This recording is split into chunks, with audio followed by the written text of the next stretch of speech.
Assalamualaikum warahmatullahi wabarakatuh. Selamat pagi dan penuh berkah ya untuk Bapak Ibu Kementerian Agama Jakarta Utara, Dinas Kesehatan Provinsi DKI Jakarta, Puskesmas se-Jakarta Utara, Bapak Ibu Camat se-Jakarta Utara, TPPKK Kota ya, Kader Jakarta Utara, dari Ulama Indonesia MUI Kota Jakarta Utara, Forum Kerukunan Umat Beragama Kota Jakarta Utara, Suku Dinas Sosial Pendidikan Wilayah 1-2 PPAPP Dinas Kesehatan Jakarta Utara, dan perwakilan dan madrasah sekolah Jakarta Utara, juga Bapak Ibu peserta yang ada di Zoom semuanya. Selamat pagi, salam kenal ya. Saya Siti Elsa Masri dari Ikatan Dokter Indonesia. Saya Senior Imunisasi Nasional Provinsi DKI Jakarta. Tak kenal maka tak sayang, boleh nanti kita berkomunikasi lanjut selanjutnya setelah acara ini dari sosial media saya. Boleh di DM Instagram saya ya, mau nanya-nanya, mau curhat, mau menyampaikan tantangan yang ada di lapangan, silakan. Nanti insya Allah kita akan cari solusinya.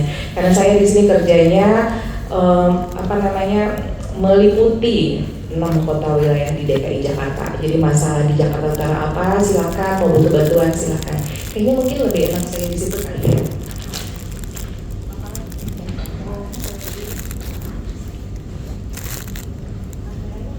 Nyampe ya? Saya terbiasa berdiri soalnya. Oke, kita mulai ya Bapak Ibu. Saya akan ngomong tentang kenapa sih harus imunisasi, kenapa sih harus vaksinasi, kenapa harus ikut serta 100% dalam program ini. Tolong slide berikutnya. Nah, nih, saya akan jelaskan tentang manfaat dan landasan hukum imunisasi, jadwal, KIPI, dan hal-hal haram. Ini yang paling penting, yang paling sering menjadi tantangan di lapangan. Slide berikutnya, nih ya. Apa sih imunisasi itu? Untuk meningkatkan kekebalan secara aktif ya, dengan memberikan kuman dan atau virus yang masih hidup tapi lemah atau yang sudah mati. Jadi aktif. Saya nggak mau imunisasi dong, kenapa? Karena saya sudah kebal, saya sudah makan herbal, saya sudah minum, anak saya sudah makan ASI lengkap 2 tahun, saya sudah makan pola hidup sehat, makan bergizi, saya sudah kebal. Iya, tapi itu adalah kekebalan secara tidak spesifik ya. Tapi kalau misalnya memberikan kuman dan atau virus yang sudah mati atau yang masih hidup dilemahkan, dia spesifik, makanya jadwalnya itu banyak. Supaya apa? Supaya kalau misalnya kena penyakit terpajan dengan penyakit dia nggak sakit, ataupun kalau sakit nggak sampai berat, nggak sampai cacat, nggak sampai meninggal. Berikutnya ya, jadi manfaatnya itu sangat penting sekali untuk bangsa kita ini, karena anak-anak kita sekarang ini yang sehat menentukan nasib generasi bangsa di 20 tahun, 30 tahun akan datang. Jangan sampai bangsa kita dipimpin oleh orang asing seperti dahulu kala. Ya, anak-anak Indonesia harus sehat, cerdas, berkualitas untuk memimpin bangsa ini. Ya, jadi manfaatnya ini akan tercapai kalau cakupan imunisasinya merata atau herd immunity, kekebalan kelompok di atas 95%. Berikutnya. Ada landasan hukumnya ya Bapak Ibu ya, ada Undang-Undang Dasar 1945, ada Undang-Undang Pemerintahan Daerah, ada Undang-Undang Permenkesnya juga ada, dan ini wajib untuk mencegah cacat, sakit, kematian ya akibat penyakit yang dapat dicegah dengan imunisasi. Cuman berbeda ya, kalau misalnya kita mengetahui ada yang mencuri, membunuh, jelas melanggar hukum pidana, berurusan dengan polisi, penjara. Saat ini memang sampai saat ini belum ada. Undang-undangnya udah ada, landasan udah ada, tapi belum ada implementasinya untuk orang tua yang tidak memberikan haknya berupa imunisasi. Belum ada. Dan tesis saya lagi ngambil hukum ya, insya Allah ya, mudah-mudahan mari doa bersama, saya pengen jadi lawyer ya. Dan tesis saya saat ini juga tentang imunisasi dan perlindungan hukum bagi semua pihak yang melaksanakan imunisasi ini. Ya, kita akan perjuangkan itu. Berikutnya. Nah ini ya, kenapa sih heboh kali ya, dua kali setahun bias, setiap ada bias pasti dipanggil lagi, ngomongin lagi, ada apa, kenapa? Karena kita mengejar herd immunity atau kekebalan kelompok. Bisa Bapak Ibu lihat ya, di slide yang paling atas ini ada warna biru, banyak banget ya, orang-orang gambar biru, ada gambar merah sebelah kiri. Begitu yang 2 orang yang warna merah ini sakit, tapi menularkan orang-orang yang gak imunisasi warna biru, maka semuanya Bapak Ibu bisa lihat ya, hampir 90% itu kena sakit karena penyakit menular. Ya, inilah herd immunity, kekebalan kelompok. Kita lihat yang nomor 2 di bawahnya, imunisasi, tapi nggak mencapai 95%. Akibatnya apa? Yang warna merah ini, yang lagi sakit ini akan menularkan, sehingga banyak yang merah-merah ini kena sakit. Yang imunisasi gimana? Yang imunisasi tetap sehat, tapi maukah kita anak-anak Indonesia ini sakit semuanya? Tidak mau, ya. Ingat, masa depan bangsa kita dipimpin oleh anak-anak Indonesia yang sekarang ini di masa yang akan datang. Tapi kalau misalnya tercapai herd immunity 95%, ini kita lihat gambar di bawah ya, hijaunya banyak, yang nggak imunisasi mungkin ada 4 orang, dan mereka adalah mungkin kelompok yang nggak bisa diimunisasi, misalnya anak-anak yang kena sakit cacat, sakit kanker, atau HIV yang daya tahan tubuhnya turun nggak bisa imunisasi, atau golongan lansia yang mungkin banyak komplikasi komorbid penyakitnya nggak bisa imunisasi. Kita melindungi mereka. Jadi begitu ada wabah, maka kita bisa melindungi orang-orang yang nggak bisa diimunisasi. Jadi kita memberikan tumpangan untuk orang-orang golongan yang nggak bisa diimunisasi ini, menumpang. Itu kan amal ibadah ya. Kita mungkin berikutnya. Nah ini dia, ya udah dicapai tadi ya. Berikutnya seperti ngerondesis kamling nih Bapak Ibu ya. Jadi kalau misalnya di daerah kita, desa kita banyak maling garong, tapi semua bapak-bapak ikut ngeronda, aman. Ternyata besoknya nggak bisa ngeronda deh, aku mau nonton misalnya nonton MU atau Liverpool, 1 orang aja izin, masih aman. Tapi kalau semuanya nggak mau ikut ISIS kamling, ya maling garong merajalela dong di kampung kita. Nih ya, penting. Kenapa? Karena penyakit ini sebenarnya bisa dicegah dengan imunisasi. Kecacatan kematian bisa dicegah dengan imunisasi. Hepatitis B bisa melindungi anak dari penyakit hepatitis B, dari kanker hati, sirosis ya. Nih, TBC bisa melindungi anak dari infeksi otak yang nggak bisa disembuhkan, nggak bisa diobati ya. Ini diare itu masih memegang nomor 1 di negara berkembang kematian pada balita, dan itu bisa dicegah dengan imunisasi ya. Nih anaknya nggak bisa napas nih, yang paling kiri, yang paling kanan paling atas ini nggak bisa napas, jadi napasnya pakai selang napas dihubungkan sama ventilator, gagal napas, bisa dicegah dengan imunisasi ya. Banyak nih ya, difteri dia nggak bisa napas, nah jadi napas melalui lehernya dibolongin atau trakeostomi ya kan, bisa dicegah dengan imunisasi. Jadi semua penyakit ini bisa dicegah, bahayanya juga bisa dicegah dengan imunisasi. Berikutnya, jadi kalau misalnya dok nggak dapat imunisasi gimana? Boleh dikejar ya, kejar sesuai dengan jadwal usianya ya. Dan kalau misalnya ragu, boleh ke dokter anak, akan diberikan imunisasi ganda, vaksin ganda. Jadi disuntik dengan 2 atau lebih vaksin dalam kemasan berbeda, pada tempat yang berbeda, dan waktu yang bersamaan. Jadi kalau saya sering ya, anak 2 tahun datang ke saya nggak imunisasi sama sekali, banyak yang harus dikejar. Saya memberikan suntikan di paha kiri 2 kali, paha kanan 2 kali, jadi sekali kita 4 kali suntik. Itu WHO ngebolehin, nganjurin. WHO dan Ikatan Dokter Indonesia menganjurkan pemberian imunisasi ganda, aman berdasarkan penelitian. Berikutnya, nah ini nih yang paling sering nih di masyarakat nih, buat teman-teman di lapangan juga ya, ibu-ibu kader ya, gimana ini kok beda? Nah ini nggak harus kita perdebatkan ya, jadi terserah, kita kembalikan pada orang tua yang mau pilih imunisasi program dari Kementerian Kesehatan atau imunisasi pilihan ya dianjurkan rekomendasi Ikatan Dokter Indonesia. Apa bedanya? Nah, bedanya adalah kalau imunisasi program itu diwajibkan kepada seseorang sebagai bagian dari masyarakat, untuk melindungi yang divaksinasi tadi dan masyarakat. Jadi secara keseluruhan diikutin. Kalau imunisasi pilihan atau IDAI, maka melindungi seseorang itu sesuai kebutuhannya dan melindungi individu itu ya. Jadi kalau misalnya ada di sekolah internasional misalnya ya, nggak mau ikut vaksin bias, it's okay, nggak apa-apa, tapi tolong kerjasamanya, tunjukin catatannya, tunjukin kepada petugas di lapangan. Jadi pencatatan itu bisa sinkron ya. Jadi kembali ke pilihan orang tua, mau pilih program Kemenkes atau pilih IDAI, nggak ada, yang nggak boleh itu nggak ikut dua-duanya, menolak dua-duanya.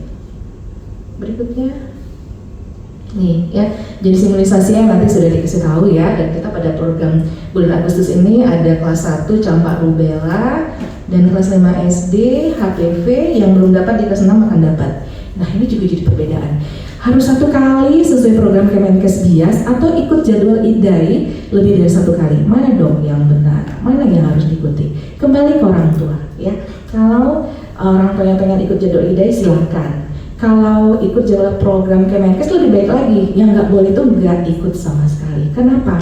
Karena nanti anaknya nggak bisa membentuk, ikutan berpartisipasi membentuk kekebalan kelompok. Ya, bahaya sekali. Berikutnya. Nah, kenapa kita ngomongin vaksinasi di usia sekolah? Karena kadar antibodinya itu mulai menurun. Jadi kita perlu kasih penguat, ya. Nanti slide-nya bisa dibagi ke teman-teman semuanya, ya. Dan kelompok sekolah itu yang paling gampang dijangkau imunisasi itu. Jadi paling ngumpul di mana anak-anak ini yang kita datangin ke sana, dan itu adalah di sekolah. Berikutnya. Nah, ini ya Bapak Ibu yang titipan dari tantangan teman-teman yang ada di lapangan ya, Bapak Ibu guru ya. Kalau vaksinasi biasanya nggak perlu ada inform consent, ya. Jadi dasar hukumnya ada Permenkes tentang tindakan kedokteran ya. Kalau untuk kepentingan orang banyak nggak perlu ada persetujuan tindakan kedokteran ya. Jadi cukup pendataan saja di data anak-anak yang akan diimunisasi, bukan bersedia atau tidak bersedia. Jadi di data anaknya. Kalau nggak datang nanti boleh koordinasi ke puskesmas. Ya, berikutnya. Nah, ini ngomongin KIPI ini, kejadian ikutan pasca imunisasi. Berikutnya. Kenapa sih harus ada KIPI? Karena harus ada laporan untuk menjamin keamanan dan kualitas vaksin. Dan nggak semua orang-orang anak-anak yang diimunisasi akan mengalami KIPI. Ya, KIPI itu memang ada yang ringan, ada yang serius, ada yang ringan, ada yang berat ya. Tapi tidak semua anak mengalami KIPI dan pasti dijamin kalaupun mengalami KIPI. Jadi nggak usah khawatir. Berikutnya. KIPI yang paling sering adalah bengkak di tempat suntikan, nyeri, boleh dikompres dingin, ya. Bengkaknya, nyerinya dikasih kompres dingin boleh. Kalau misalnya demam gimana dok? Boleh dikasih paracetamol. Akan lebih mengerikan jika anaknya tertular penyakit sampai diinfus, dirawat inap, dan itu kan menjadi tantangan untuk orang tuanya ya, nggak bisa fokus kerja, bekerja mencari nafkah ya. Jadi anak-anak Indonesia yang sehat menentukan masa depan bangsa juga. Recording in progress. Berikutnya, nanti boleh dikasih berikutnya. Oke ya. Kalau cemas gimana ya, namanya anak-anak mau disuntik ya, takut ya, cemas. Nah kita di lapangan boleh menenangkan anaknya, boleh kasih minum dulu sarapan ya. Nanti kalaupun ternyata sampai pingsan dikasih wangi-wangian seperti minyak kayu putih boleh ya. Berikutnya. Ini ada KIPI yang serius namanya reaksi anafilaktik ya, sampai anaknya pingsan, penurunan kesadaran atau tensinya turun drastis dan pasti. Petugas lapangan itu sudah mengetahui, sudah paham, sudah mahir. Jadi nggak usah khawatir Bapak Ibu semuanya ya dengan reaksi anafilaktik. Berikutnya. Nah ini dia ya, paling sering ya imunisasi habis disuntik, bengkak di tempat suntikan, nyeri, sakit, merah, itu boleh dikompres pakai air dingin. Kasih paracetamol jika demam. Ada keluhan lain boleh koordinasi dengan puskesmas terdekat dari sekolah Bapak Ibu semuanya. Berikutnya.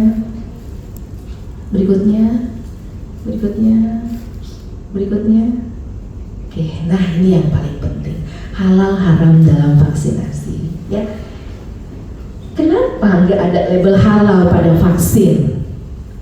Apa artinya vaksin nggak berlabel haram jadinya nggak ada label halal jadi haram?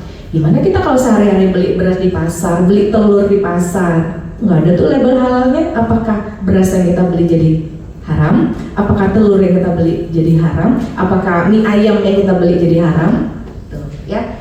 Vaksin mengandung babi, nanti akan saya jelaskan. Kandungan vaksin nggak jelas ya. Dan ya ini bisnisnya dokter Ica nih, ngomongin vaksin supaya banyak divaksin, supaya lancar pasiennya ya kan. Vaksin itu beli jualan vaksin tuh ya, yang gitu kan pada kita ya menggalakkan vaksin ini ya. Dan ternyata nggak cuma di Indonesia yang menolak vaksin ini, di negara maju juga menolak vaksin. Kenapa? Karena vaksin itu kan ada yang diproduksi di Indonesia ya, Bio Farma di Bandung. Mereka menolak, tahu nggak alasannya? Karena produk vaksinnya buatan orang Indonesia yang sebagian besar orang Muslim. Nanti kita diislamkan sama mereka, itulah alasan mereka. Di sini kebalik ya kan, produk Zionis Israel nanti kita dikristenisasi, di sana juga begitu. Jadi macam-macam alasan penolakan itu. Berikutnya, nih ya.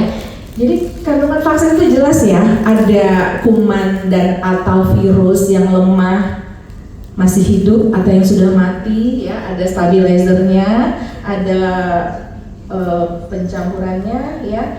misalnya mengandung aluminium ya. Aluminium itu lebih kecil loh kadarnya daripada dalam ASI, jadi aman. Isi kandungan vaksin itu aman ya Bapak Ibu semuanya ya. Ada formaldehid itu mematikan virus ya, tapi nggak sampai mematikan anak-anak kita ya, masih dalam kadar aman. Ada merkurinya, dalam vaksin itu ada merkurinya, tapi beda sama metil merkuri. Dan merkuri ini ada loh di alamiah, secara alamiah di tanah, air, dan udara. Dan kita mana-mana aja kan, gitu kan, itu bukan hal yang berbahaya merkurinya. Berikutnya gelatin sebagai stabilizer ya. Dan fatwa Majelis Ulama Indonesia itu mengatakan vaksin itu harusnya dari yang halal dan suci. Iya, setuju. Tapi kalau misalnya nggak didapat gimana? Ada yang namanya al-darurat dan al-hajat ya. Jadi keterpaksaan dan kedaruratan, terpaksa darurat. Jadi cuma sekedar mencukupinya aja, mencukupinya saja, sekedar memenuhi kebutuhan ya, itu boleh. Berikutnya, nah ini ya, jadi prinsipnya memang harus menggunakan vaksin yang halal dan suci ya, karena hukumnya haram kalau vaksin imunisasi bahannya haram dan najis itu haram iya. Tapi kalau misalnya digunakan pada kondisi al-darurat dan al-hajat, dan sampai saat ini belum ditemukan vaksin yang halal dan suci, dan adanya keterangan tenaga medis yang kompeten dan dipercaya bahwanya belum ada vaksin halal, bahwasanya lebih banyak manfaatnya daripada mudaratnya, boleh ya. Nah ini, karena kalau nggak diimunisasi menyebabkan kematian, kecacatan, penyakit yang berat. Berikutnya ini ya, apakah boleh menggunakan obat-obat yang diharamkan dalam hidup kita? Nah, hidungnya terpotong pada perang Al-Kulab pada masa jahiliyah, sehingga ia memakai hidung yang terbuat dari perak. Namun hidungnya membusuk karena perak itu nggak cocok, ya.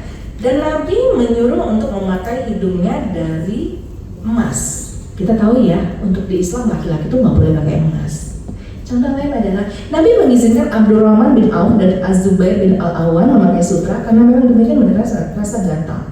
Padahal sutra itu nggak boleh loh dipakai untuk laki-laki. Tapi ini Nabi yang nyuruh, ya. Boleh ditutup yang bawahnya? Itu nggak kelihatan. Boleh berobat dengan menggunakan benda-benda najis jika belum menemukan benda suci yang dapat menggantikannya, karena maslahat kesehatan dan keselamatan yang lebih utama daripada menjauhi benda najis. Jadi lebih manfaatnya itu yang kita pertimbangkan. Berikutnya,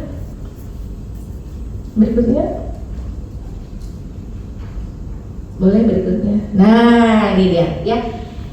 Kalau vaksin itu bukan kayak seorang dokter anak meracik obat. Dokter, anak saya batuk, oke, kasih obat batuk. Ada pileknya dok, tambahkan obat pileknya. Ada radang tenggorokannya, tambahin obat radangnya. Atau ada demamnya, tambahin obat demamnya. Terus digerus jadi satu seperti ini. Bukan. Ya. Jadi vaksin itu boleh sebelumnya. Vaksin itu bukan seperti mencampurkan daging babi atau ada vaksin babi, enzim babi, campurkan ya dalam wadah, habis itu masukkan kuman atau virus yang sudah dilemahkan, sudah mati, masukkan stabilizernya, masukkan ininya, formaldehidnya, aduk jadi satu, terus bukan begitu prosesnya ya, bukan seperti ini pada vaksin yang mengandung atau bersinggungan dengan babi. Berikutnya nih ya, jadi Bapak Ibu boleh lihat ya proses enzim porsin yang ada di babi tadi pada pembuatan vaksin nih ya. Enzim ini akan digunting oleh protein, digunting untuk membentuk makanan bagi kuman dan atau virus tadi untuk dibuat menjadi vaksin. Selagi masih ada enzim porsin ini, maka proteinnya akan terus menggunting supaya membentuk peptida dan asam amino yang dibutuhkan untuk membuat vaksin tadi. Kalau misalnya udah digunting, nggak ada lagi enzim babinya, jadilah tuh vaksin. Tapi kalau masih ada, akan terus digunting sama protein tadi. Jadi kalau misalnya udah selesai digunting, nggak ada lagi enzim porsinnya, dibentuk, difermentasi, jadilah ke tangan user, petugas medis yang di lapangan, dokter anak atau perawat siapa yang menyuntikkan, itu sudah tidak ada kontak langsung antara kuman atau virus vaksin dengan enzim porsin tadi, udah nggak ada.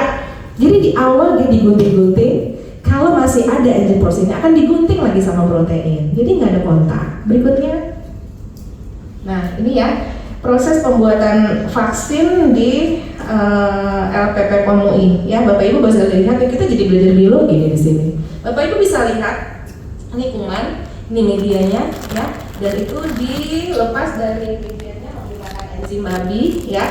Begitu udah diproses diolah, larutan itu dibuang, dicuci dengan vapor dan dinetralisasi dengan serum anak sapi. Begitu sampai hilang proses babinya tadi, ya. Berikutnya, sama ini ya, berikutnya. Nah, jadi ada dua nih kaidah fikih yang kita pakai, ya.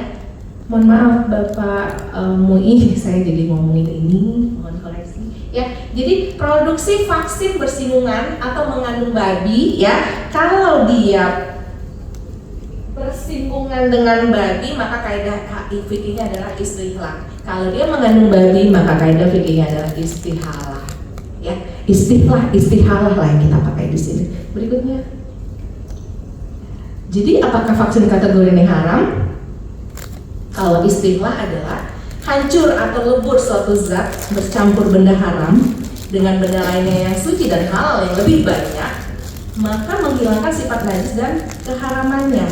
Contohnya, hanya beberapa tetes kamar pada air yang sangat banyak di atas 20 maka tidak membuat haram air tersebut. Contoh lain adalah jatuhnya seekor lalat atau lebah ke dalam panci suatu masakan yang menyebabkan bercampurnya dengan masakan tersebut. Maka masakannya nggak haram dimakan. Walaupun lalat atau lebah itu haram dimakan, jadi kita buang saja, kita buang sisanya. Jadi makanan itu masih halal dimakan. Ya, jadi vaksin juga begitu. Kalau istihalah bagaimana? Itu prosesnya ada perubahan melalui reaksi kimia, pemanasan atau proses memasak. Contohnya kamar alkohol menjadi cuka, penggunaan gelatin babi dalam vaksin. Berikutnya.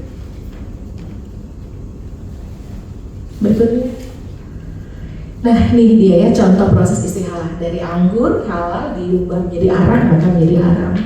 Ya.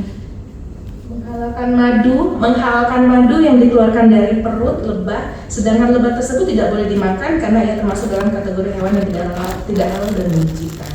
Ya. Kotoran dan air najis yang disiram kepada tanah pada tanaman yang menghasilkan buah-buahan, itulah istihalah. Berikutnya. Nah, jadi sikap mazhab ulama terhadap istihalah, ya. Nah, ada Imam Hanafi, Maliki, ya. Dan mengenai istihalah secara umum adalah melihat reaksi hasil akhir. Jika tidak mengandung zat haram, maka tidak ada alasan untuk menjadikannya haram. Dan vaksin-vaksin yang mengandung babi tadi, contohnya varicella, ya, ini diperiksa nih di laboratorium halal, ya. Hasil ini vaksin yang mengandung babi, begitu selesai produksi vaksinnya dites itu udah nggak terdeteksi lagi DNA-nya, jadi sudah nggak ada, sudah hilang. Ya, berikutnya. Nah, kenapa harus vaksin? Berikutnya. Karena imunisasi menyelamatkan nyawa dan mencegah cacat permanen, menghilangkan penyakit menular, dan sangat efektif. Dengan vaksin gratis, nggak perlu bayar. Bayangkan kalau harus dirawat inap, harus sampai pasang ventilator. Bukan cuma anaknya yang sedih, orang tuanya juga nggak bisa bekerja, rugi, penghasilan jadi terganggu, ya. Dan merupakan amal soleh loh Bapak Ibu semuanya. Vaksinasi amal soleh. Kenapa? Kita melindungi orang-orang yang nggak bisa vaksin karena sudah terbentuk herd immunity dengan syarat tercapai di atas 95%. Dan ini imunisasi adalah salah satu upaya kita untuk memenuhi semua maqasid syariah agar bisa menjalankan fungsi kita beribadah kepada Allah.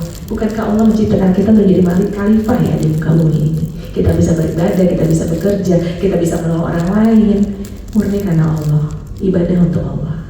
Berikutnya. Ya.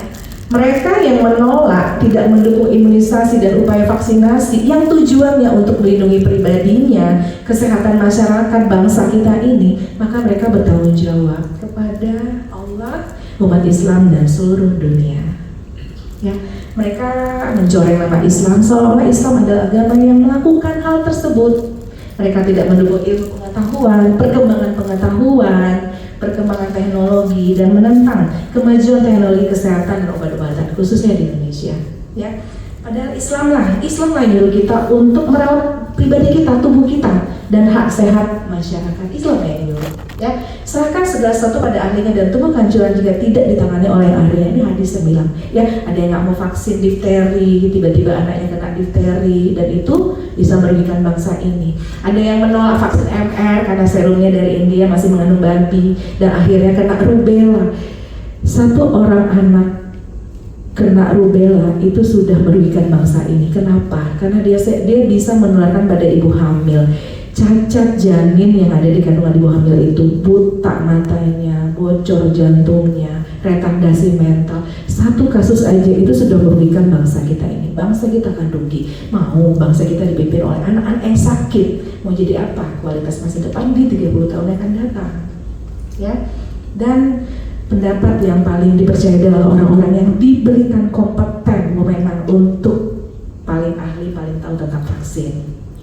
Maka penting untuk mengikuti anjuran para dokter ahli yang paling dipercaya, bukan fakultas YouTube, jurusan Google, program TikTok. Ya apa-apa sekarang ibu-ibu baca TikTok ya kan, pedomannya adalah influencer yang ngomong apa saja di TikTok. Padahal ya Bapak Ibu semuanya, level di kedokteran nih ya, level hierarki yang paling lemah untuk kita ikutin itu adalah pendapat para ahli. Profesor paling hebat terkenal sedunia, dia ngomong silahkan vaksin, itu adalah pendapat paling lemah. Pendapat yang paling tinggi yang kita ikuti adalah penelitian ilmiah di berbagai dunia. Misalnya benua Eropa meneliti parastamol efektif untuk menurunkan demam. Oke. Penelitian di benua Afrika, oke, sama, parastamol efektif untuk menurunkan demam. Di benua Afrika, Asia, mengatakan yang sama. Jadi penelitian itu kita teliti lagi, kalau misalnya sama, hasilnya bagus, kita bisa percaya. Itulah nomor satu yang bisa kita percaya. Seorang profesor paling ahli yang ngomong, itu nggak bisa kita percaya, karena paling lemah. Apalagi yang ngomong di TikTok ya kan, siapa-siapa dia yang ngomong. Jangan vaksin, nanti jadi kristenisasi, ada babinya. Itu nggak bisa kita percaya. Dengan demikian Islam menjadi berkah untuk dunia. Berikutnya. Nah ini ada ya, perlu ikut untuk vaksin bias, program vaksin bias di sekolah Bapak Ibu semuanya. Jadwal imunisasi program dan mandiri saling melengkapi, jangan diperdebatkan ya. Dan penting mencegah penyakit supaya tumbuh kembang anak Indonesia tetap baik dan suntikan ganda itu aman, efektif dan efisien. Berikutnya. Ini yang paling sering ditanya, kalau catatan vaksin hilang nih, misalnya nih udah mau vaksin nih di sekolah Bapak Ibu, orang tuanya nggak ingat, lupa, catatan hilang, kasihkan saja. Tidak ada yang namanya overdosis dalam vaksin, boleh ya, lebih bagus lebih daripada kurang. Semua anak dengan kondisi khusus tetap diberikan vaksin, mau dia kena AIDS, HIV, jantung, kanker, epilepsi, kejang, tetap diberikan vaksin, tapi di bawah pengawasan dokter. Ya, berikutnya. Silahkan ya para orang tua yang nggak ingin ikut program bias boleh ya, dia pengen ikut jadwal IDAI boleh, tapi tetap tolong dibantu petugas lapangan untuk memberikan data. Ini loh udah vaksin di rumah sakit misalnya masjid swasta, silakan tolong diberikan catatannya kepada petugas vaksin ya. Yang nggak boleh, nggak mau ngasih, kenapa? Karena nggak ikut dua-duanya, nggak ikut program Kemenkes, nggak ikut program IDAI juga ya. Terima kasih. Assalamualaikum warahmatullahi wabarakatuh.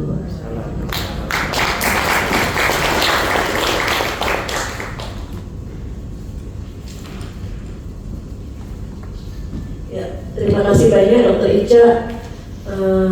Tadi kita dapat banyak sekali insight ya, sampai saya kaget juga ya Dr. Ica ahli aturan-aturan agama juga ya. Tapi istihala ya Dok ya. Jadi intinya adalah vaksin ini adalah aman dan dibutuhkan, serta apa tadi? Dia tidak tidak hanya bersifat melindungi pribadi, tetapi juga untuk melindungi komunitas. Karena kalau misalkan pribadi kita sekuat apapun, tapi kalau komunitas kita rentan, tadi sudah ada gambarnya ya, yang biru pun bisa menjadi merah gitu ya. Terima kasih banyak Dr. Ica. Ya, selanjutnya pembicara kita yang kedua, silakan Bu. Ya, bebas mau di mana aja. Iya, baik. Terima kasih kepada Sudinkes Jakarta Utara yang sudah mengundang Kemdikbudrismen. Baik Bapak dan Ibu, Assalamualaikum warahmatullahi wabarakatuh. Salam sejahtera bagi kita semuanya, Om Swastiastu, Namo Buddhaya, salam kebajikan, Rahayu. Izin perkenalkan, saya Anggia Ayu Sabrina dari Direktorat Sekolah Dasar. Izin meluruskan juga bahwa kementerian kami pada tahun lalu masih Kemdikbudristek gitu, namun pada tahun ini sudah berganti nama menjadi Kementerian Pendidikan Dasar dan Menengah, dan saya ada di Direktorat Sekolah Dasar. Nah, saya mendapatkan amanah nih untuk menyampaikan terkait apa sih peran sekolah atau satuan pendidikan dalam pelaksanaan BIAS ini. Ya, saya ingin mengawalinya dengan dari, boleh, ini sepertinya kita coba dulu ya. Oke, enggak jalan. Berarti boleh dibantu dari Astacita, agenda penyampaian saya nanti adalah terkait dengan kebijakan Kemdikdasmen dan pelaksanaan imunisasi di sekolah dasar. Boleh next?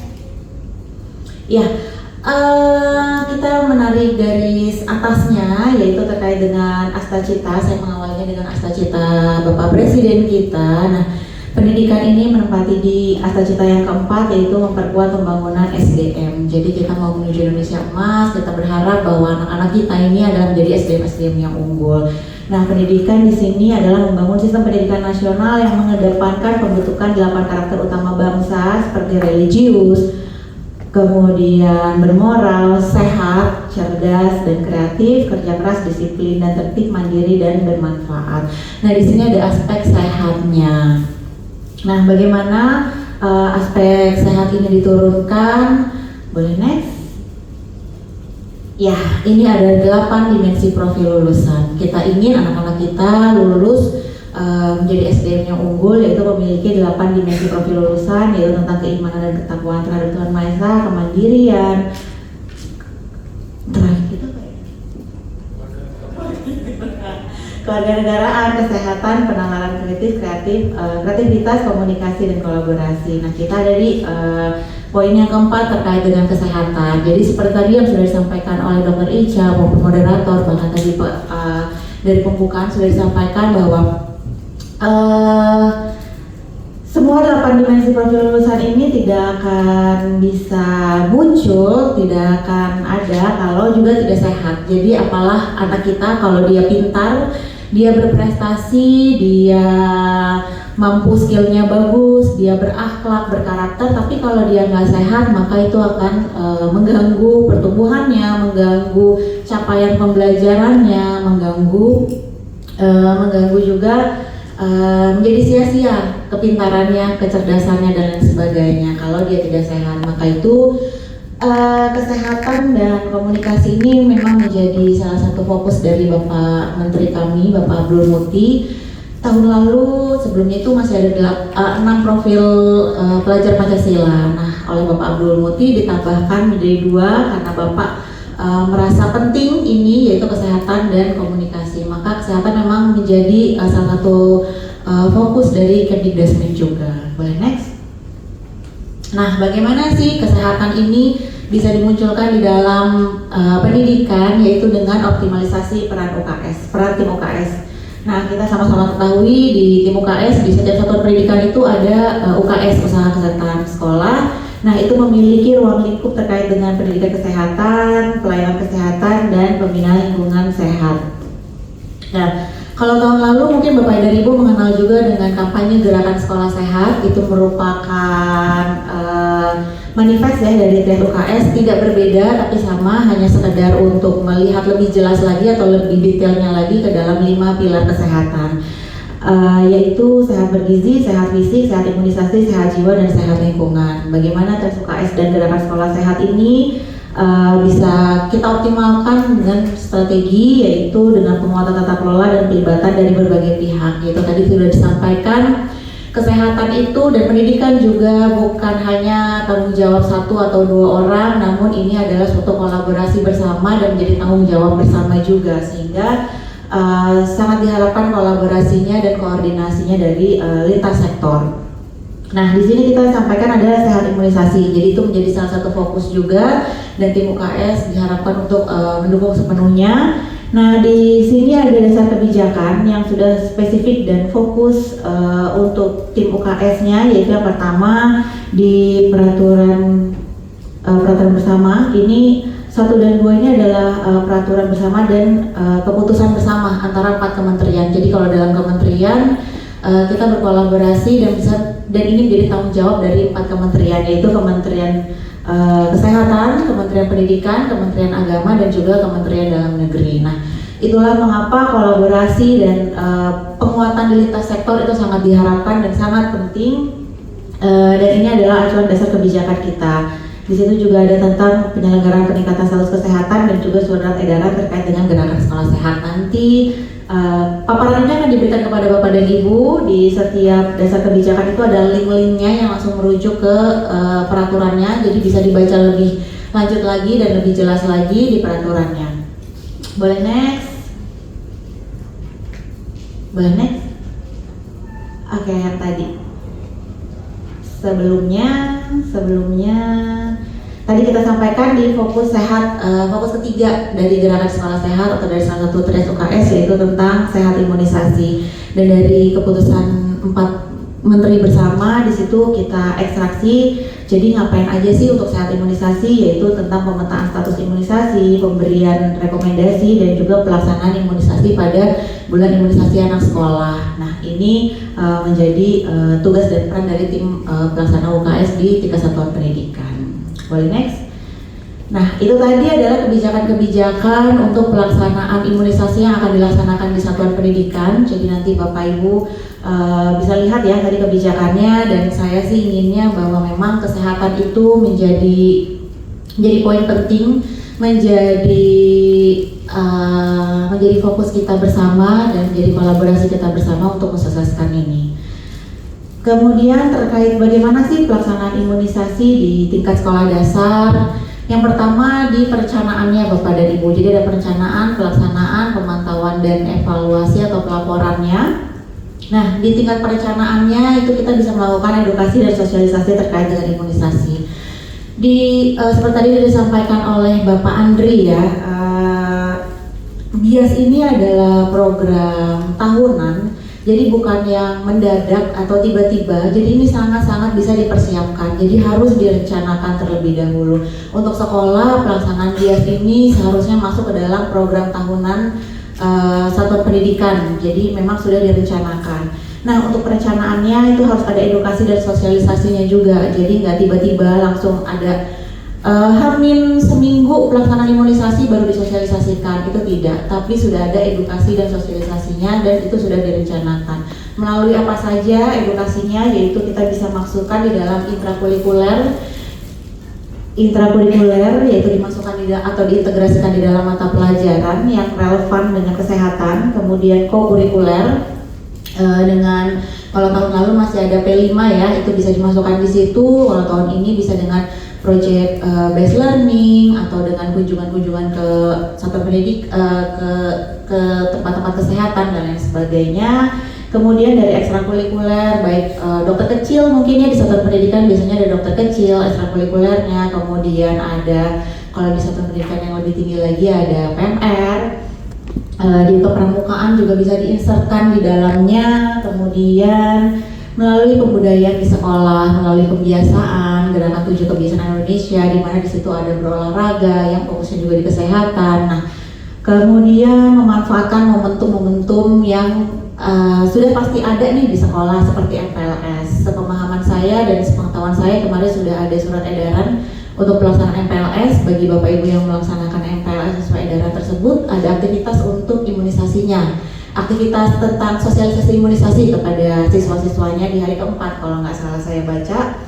Nah, itu momentum MPLS, Hari Anak Nasional yang kemarin kita rayakan bersama. Kemudian ada Hardiknas dan mungkin momentum-momentum lain ya, Lebaran, hari-hari besar dan lain sebagainya, itu bisa dimasukkan. Kemudian ada melalui media edukasi di dalam sekolah, boleh dengan poster, banner, kemudian stiker dan lain sebagainya. Nah, Edukasi dan sosialisasi imunisasi ini mungkin memang tidak langsung imunisasi itu apa, bagaimana, kemudian atau tadi yang seperti Dokter Ica sampaikan ya, langsung imunisasi itu disuntik nanti pokoknya biar sehat, udah pokoknya biar sehat, nggak gitu juga. Kenapa tadi harus ada diinsertkan dan direncanakan baik edukasi dan sosialisasinya? Kita ingin membangun kesadaran, pembelajaran bermakna.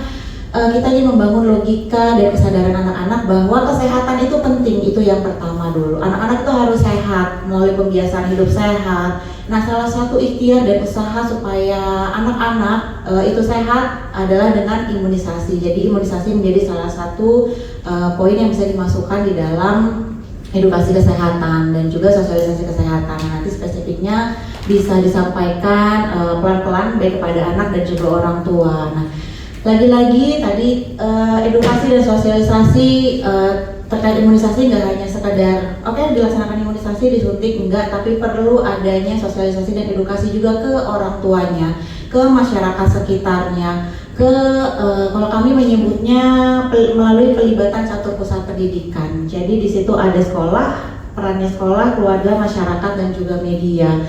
Jadi kita manfaatkan, kita edukasi dan kita bisa melakukan sosialisasi baik dari pihak sekolah, kita usahakan semaksimal mungkin dari pihak sekolah juga melakukan kolaborasi dengan keluarga pada saat pertemuan komite dengan orang tua. Kemudian kita juga bisa melibatkan, kadang nih ada orang tua yang menjadi influencer buat orang tua lainnya, kita pegang itu untuk bisa memberikan pemahaman dan edukasi terkait dengan kesehatan dan imunisasi ini. Kemudian masyarakat, Pak RT, RW, tokoh masyarakat, tokoh agama di sekitarnya itu bisa kita libatkan, kita manfaatkan, kita koordinasikan bersama untuk edukasi dan sosialisasi kesehatan dan imunisasi ini. Kemudian juga media, dari media sosial atau media setempat kita bisa ajak kerjasama juga untuk memasifkan yuk hidup sehat, itu yang pertama, yuk kita sehat, kemudian yuk kita imunisasi sebagai bagian dari ikhtiar kita untuk sehat.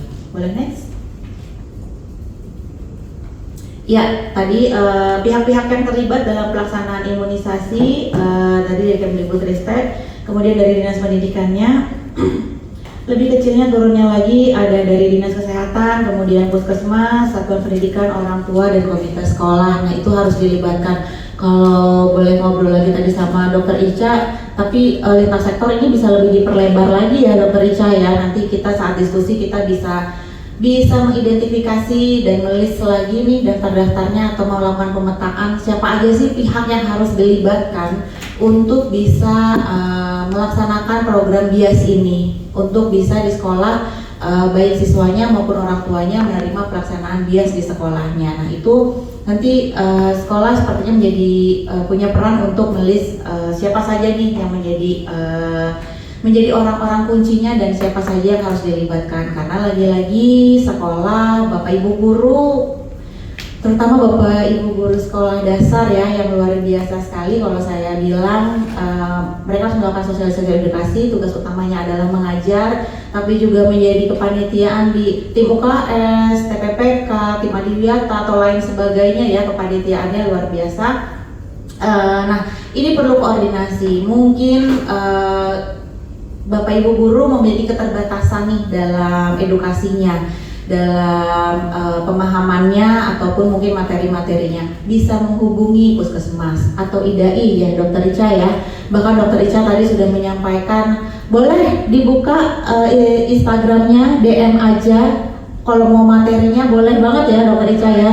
Boleh bertanya-tanya juga untuk pemahamannya lebih baik lagi, atau bahkan boleh mengundang Dokter Ica untuk di pertemuan orang tua. Boleh curhat. Oh boleh, bahkan boleh curhat, nggak cuma sekedar belajar ya Dokter Ica, tapi boleh curhat. Kemudian minta nih strateginya apa aja sih biar kita bisa sama-sama belajar strategi untuk mengadvokasi orang tua gitu ya. Jadi Dokter Ica kan pengalamannya banyak. Dan Dokter Ica juga punya tim juga ya yang bisa dilibatkan. Jadi pelibatannya itu yang memang harus diidentifikasi kalau saya bilang ya. Jadi jangan ini menjadi bebannya sekolah saja sendiri atau menjadi bebannya Bapak Ibu guru atau tim UKS yang ada di sekolah, tapi ini tuh menjadi tanggung jawab bersama. Dokter Ica dan tim sudah bersedia, dan sebenarnya puskesmas itu juga sudah menjadi tanggung jawabnya juga dan pasti bersedia. Kemudian tokoh agama mungkin bisa dilibatkan bagi yang tadi ini kristenisasi lah, islamisasi lah, dan saksi-saksi yang lain. Nah itu coba dilihat orang-orang kuncinya. Jadi pihak sekolah nggak harus serba bisa, harus semuanya dari sekolah, enggak juga. Tapi libatkan dan koordinasikan dan konsultasikan dengan berbagai macam pihak. Nah, di dalam petunjuk teknis pelaksanaan bulan imunisasi anak sekolah BIAS ini masih di tahun 2022. Bapak Ibu nanti kalau sudah dapat materinya itu bisa diklik aja, itu langsung merujuk ke lamannya dan bisa langsung diunduh. Nah, walaupun ini sudah 2025 sepertinya dan tidak berubah, berarti memang secara general memang seperti itu untuk juknisnya. Baik, apa aja sih peran sekolah dalam pelaksanaan BIAS ini? Yang pertama adalah koordinasi dengan puskesmas dan dinas kesehatan, itu sudah pasti. Jadi ini adalah yang pertama menurut saya, untuk koordinasi dengan puskesmas untuk mengetahui jadwalnya, untuk apa saja yang dipersiapkan, kemudian ada dokumen apa saja yang harus diberikan ke orang tua, ke siswanya, dan lain sebagainya. Untuk sarana prasarananya itu harus disiapkannya apa aja, ada berapa bangku, berapa kursi, terus alurnya baiknya seperti apa, nanti anak-anak mau dipanggilkah satu-satu atau bagaimana, di ruang tertutup atau terbuka atau apalah. Nah itu perlu dikoordinasikan dengan tenaga kesehatan yang ada di puskesmasnya. Kemudian yang kedua, memberikan informasi kepada orang tua atau wali peserta didik melalui pertemuan orang tua atau komunitas sekolah. Jadi orang tua harus diberitahu, bahkan bukan yang tadi saya sampaikan, BIAS itu bulan Agustus ya, berarti kan bulan depan, bukan hamil 1 bulan, tapi jauh-jauh hari itu sudah disampaikan, disosialisasikan, diedukasi. Kalau sampai ada orang tua yang menolak, kita masih ada nih waktu untuk proses pendekatan ke orang tua tersebut, untuk mencari tahu gimana ya biar orang tuanya ini bisa memahami dan mengizinkan anaknya untuk diimunisasi. Kemudian yang ketiga, membantu memberikan sosialisasi kepada orang tua, wali atau peserta didik, yaitu memfasilitasi. Tadi kalau yang di poin 2 itu ada suratnya yang dari sekolah.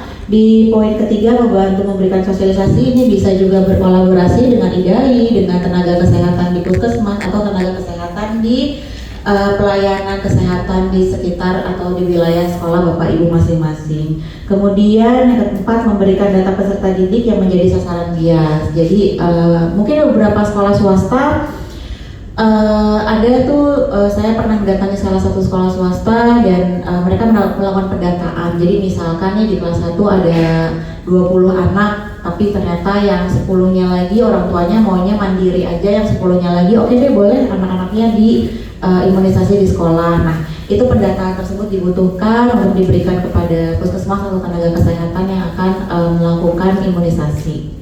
Jadi melakukan pendataan, kemudian membantu menyiapkan ruang pelaksanaannya, ruang tunggunya, nanti dokternya ada di mana, alur siswanya jalannya kemana, yang bertugas siapa saja. Nah itu disiapkan dari sekolah. Sarana prasarananya, gitu bangku, butuh kalau ada kulkas mungkin untuk nyiapin ini ya Bu Ica ya, itu perlu nggak sih? Biasanya saya ada cooler bag ya kalau dari puskesmas ya, tapi silakan dikoordinasikan sarpras apa saja yang dibutuhkan. Sepemahaman saya cukup kursi dan bangku ya, kursi, bangku dan meja. Kursi sama bangku sama, dan meja. Kemudian yaitu tadi, apalagi yang dibutuhkan oleh tenaga kesehatan, seberapa luas, seberapa apanya yang dibutuhkan. Kemudian membantu mengatur alur pelayanannya, membantu pencatatan hasil imunisasi pada kartu imunisasi anak dan buku rapor kesehatanku. Kemudian yang terakhir adalah melapor pada petugas kesehatan bila ditemukan kasus diduga KIPI. Jadi untuk petugasnya Bu Ica sebenarnya masih stay beberapa lama di sekolah juga ya, atau Nanti bisa dikoordinasikan. Bisa dikoordinasikan. Nah itu yang perlu dikoordinasikan terkait KIPI. Jadi berapa lama? Jadi tapi wali kelas itu baiknya juga ikut memantau. Jadi oh ini anak-anaknya sudah diimunisasi, ini memantau nih ada yang pusing-pusing atau enggak, atau biasa aja, atau tiba-tiba muncul ruam, terus perlu diketahui. Nah ini wali kelas atau guru nih perlu juga nih pemahaman terkait hal tersebut. Nah itu petunjuk lebih lanjut dan lebih jelasnya lagi ada di juknis yang nanti bisa di Bapak Ibu menuju langsung ke sana. Boleh next? Oke, ini tips dan strategi imunisasi yang menyenangkan di sekolah. Jadi lagi-lagi imunisasi jangan dibuat horor. Kalau dulu saya sekolah sih horor banget karena makanya dibuatnya mendadak. Jadinya nggak ada yang tahu gitu. Pokoknya tiba-tiba bahkan dokternya aja waktu dulu saya sekolah sih diem-diem datangnya tuh. Jadi langsung aja oke, kelas 1 ya mulai jalan bergerak ke sana satu-satu tiba-tiba hah ini imunisasi gitu, hah ini disuntik gitu, udah ketakutan aja. Nah itu dibuat horor, tapi sekarang kita ingin nih, apalagi kan pembelajaran sekarang yang kita mau adalah pembelajaran yang menggembirakan, pembelajaran yang menyenangkan. Nah dibuatlah suasana yang menyenangkan. Ini beberapa tips sih, tapi sepertinya Bapak dan Ibu dari sekolah punya tips lebih banyak lagi, nanti kita saling sharing dan saling berbagi aja. Nah yang pertama sosialisasinya dengan bahasa anak pastinya ya, mungkin dengan dengan bercerita, dengan boneka atau video animasi. Kemarin setahu saya dari Kemenkes udah ada tuh video terkait dengan imunisasi. Kalau saya secara pribadi saat nginin ke anak saya itu ada videonya Upin Ipin, sebut merek mohon maaf ya nggak apa-apa. Nah itu cukup membantu menjelaskan dan ternyata anak saya bisa memahami oh itu kuman. Karena saat kita bilang kuman, virus, bakteri itu gak kelihatan tuh imajinasi banget gitu. Nah pada saat dianimasikan itu bisa terlihat lebih jelas sehingga anak-anak bisa lebih memahami nih dengan bahasanya anak-anak dan visualisasi versinya anak-anak. Kemudian ciptakan suasana ceria di hari imunisasi, bisa didekor bahkan ruangan imunisasinya kalau ada bahan alat dan bahannya, kalau ada kehendak dan usaha dari sekolahnya itu bisa banget didekor. Jadi nggak cuma ulang tahun yang menyenangkan, tapi imunisasi juga menyenangkan. Kemudian peran guru ini menjadi sangat penting karena yang dipercaya anak yang pertama adalah gurunya. Jadi saat gurunya tenang, gurunya juga jangan panik, jangan ya imunisasi ya sekarang ya harus semuanya ya. Dokternya udah datang ya, rungsi riwet sendiri, jangan, tenang aja udah santai aja. Jadi supaya anak-anaknya juga ikutan relax dan santai. Yuk kita imunisasi yuk, satu-satu yuk, sambil nyanyi atau lain sebagainya itu dipersilakan. Kemudian dilakukannya bersama dengan teman sebaya. Jadinya memang bareng-bareng, ya kita bareng-bareng bisa saling menguatkan dan saling mendukung. Kemudian beri hadiah kecil atau sertifikat keberanian. Hadiahnya bukan berarti harus disiapkan yang ada dananya atau apa ya, tapi bisa juga gambar bintang, stiker, atau tadi sertifikat, atau setelah imunisasi mungkin kemarin ada ide untuk cap tangan di kertas atau di mana saya sudah imunisasi kayak gitu. Jadi dibuat fun aja gitu dan dibuat apresiasi yang sebisanya dan semampunya sekolah berikan. Kemudian libatkan orang tua nih dengan pendekatan yang positif. Kita tadi kirim surat, terus ada grup komunikasi, ada diskusi di situ. Bisa melibatkan Dokter Ica untuk diskusi orang tua karena lagi-lagi guru gak semuanya tahu. Guru bukan berarti tahu semuanya ya, tapi bisa libatkan ahlinya langsung supaya orang tua itu percaya. Jangan percaya orang di TikTok atau di Instagram yang mana saya nggak tahu dia lulusannya mana, atau bahkan di Instagram itu bisa loh ngaku-ngaku dokter gitu ya, saya nih dokter Anggia loh, saya berpengalaman di sini, itu bisa banget ya Dokter Ica ya, padahal saya boro-boro disuntik aja takut gitu, melihat darah aja takut, tapi bisa mengklaim dan mengaku-ngaku itulah sosial media. Tadi setahu saya kayaknya di ruang Zoom ini ada orang tua juga, ini kayaknya orang tua hebat yang mau untuk bergabung dan juga mencari ilmu baru, sehingga ini pasti orang tuanya biasanya influencer nih di sekolahnya. Jadi bisa nih dilibatkan oleh orang tua ini untuk membantu orang tua yang lainnya memahami terkait pentingnya imunisasi dan juga imunisasi itu apa sih dan bagaimana kayak gitu. Kemudian koordinasi yang baik dengan puskesmas, kalau boleh request sih minta nakesnya jangan galak-galak ya gitu, nakesnya juga ramah anak, tapi sepertinya sekarang sudah disosialisasikan ya.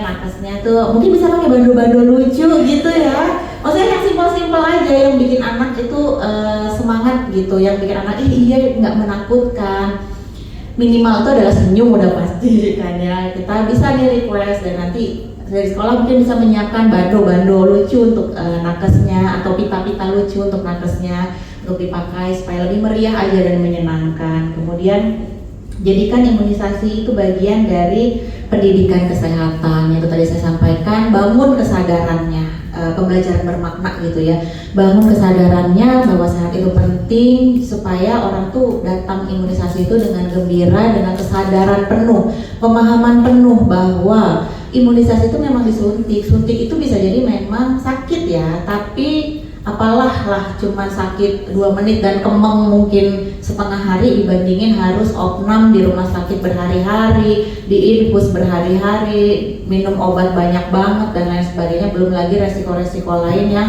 bahkan bisa mengancam nyawa seperti itu. Jadi bangun kesadaran pentingnya itu baik bagi siswanya maupun juga untuk orang tuanya. Seperti itu, boleh next. Oke, nah ini beberapa rekomendasi aja, lagi-lagi pasti di tataran satuan pendidikan ini lebih beragam lagi permasalahannya, kemudian lebih kompleks lagi, tapi ini beberapa sedikit rekomendasi untuk edukasi kepada orang tua apabila menolak anaknya diimunisasi. Pahami dulu dengan empati, kita memahami ya sebagai orang tua mungkin karena taunya orang tua itu kan diajarinnya atau dikasih taunya dulu zaman sekolah dimasukin virus yang sudah lumpuh gitu, dulu animasinya seperti itu, jadi nggak berbahaya kok gitu, tapi mungkin di beberapa orang tua merasa enggak itu masih bahaya, mau udah lumpuh tetap aja penyakit yang dimasukin gitu, dan saya nggak mau ada penyakit dimasukin. Nah ini kita harus tahu memahami kekhawatirannya mereka, alasannya seperti apa, kemudian kalau memang tadi ada dari perspektif agama bisa melibatkan tokoh agama, kalau dari perspektif mana jurnalnya, orang tuanya mungkin kritis banget ya, mana jurnalnya, mana buktinya mana, buktinya apa, buktinya karena mungkin bukti-bukti yang dia tahu di sekitarnya dia, siapa tahu di sekitarnya dia lingkungannya anak-anaknya kurang sehat, jadi setiap imunisasi pasti ada aja kipinya gitu. Nah ini bisa jadi. Nah sedangkan kalau saat membicarakan lebih globalnya lagi itu manfaatnya akan sangat banyak. Nah itu bisa libatkan baik tokoh agama, orang-orang yang memahami jurnalnya, memahami fakta yang sebenarnya seperti apa, nah itu bisa dilibatkan. Kemudian tadi melibatkan komite sekolah atau orang tua yang mendukung, atau key person atau influencer kalau saya bilang ya. Nih kayaknya ada satu ibu-ibu nih yang setiap dia ngomong apa didengar nih, dia setiap jualan apa dibeli nih orangnya, ini marketingnya bagus banget nih, bisa tuh dimanfaatkan untuk hal ini, bisa nih diajak untuk yuk sama-sama kita edukasi nih, orang ini harus diedukasi nih supaya dia bisa mengedukasi orang tua lainnya. Kemudian bisa membuat forum edukasi, gelar temu orang tua, melibatkan tadi dari berbagai macam pihak, dari tokoh agama, dari tenaga medis atau tenaga kesehatan dipersilakan, kemudian beri ruang dan waktu untuk berpikir. Nah itu tadi. Maka dari itu sosialisasi dan edukasi jangan dihamin 1 bulan supaya kita ada waktu untuk melakukan, untuk orang tua berpikir dan untuk orang tua memahami logika berpikirnya dan kebermaknaannya dan kebermanfaatannya. Nah itu beri waktu dan jeda untuk orang tua, karena anak kan masih di bawah pemantauan orang tua, pengawasan orang tua. Jadi orang tua yang lebih memiliki peran paling penting di sini. Bahwa imunisasi itu merupakan perlindungan, bukan paksaan. Biarlah mereka hadir karena memang keinginannya untuk hidup sehat. Mungkin itu. Nextnya sudah ya. Terima kasih, demikian yang bisa saya sampaikan. Selebihnya saya mohon maaf apabila ada hal-hal yang kurang berkenan. Saya kembalikan ke Dr. Ika. Terima kasih.